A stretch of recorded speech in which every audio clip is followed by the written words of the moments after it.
మీరు అప్పు చేసి కోటీశ్వరులు అవ్వచ్చు. అవును, మీరు విన్నది నిజమే. చాలామంది అప్పు అంటే భయపడతారు. కానీ ఫైనాన్షియల్ సైకాలజీ ప్రకారం అప్పు మిమ్మల్ని నాశనం చేయగలదు లేదా మిమ్మల్ని ధనవంతులుగా మార్చగలదు. తేడా ఏంటో తెలుసా? చెడ్డ అప్పు అంటే మీ జేబులోంచి డబ్బు తీసేవాటికి లయబిలిటీస్ అప్పు చేయడం. కార్లు, ఫోన్లు, వెకేషన్లు. దీనికి వడ్డీ మీరే కట్టాలి.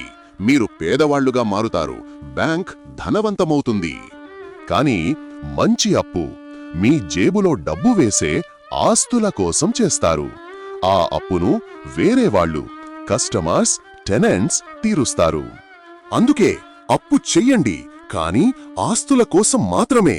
గుర్తుంచుకోండి, మంచి అప్పు మిమ్మల్ని ధనవంతులుగా చేస్తుంది, చెడ్డ అప్పు పేదవాళ్లుగా చేస్తుంది.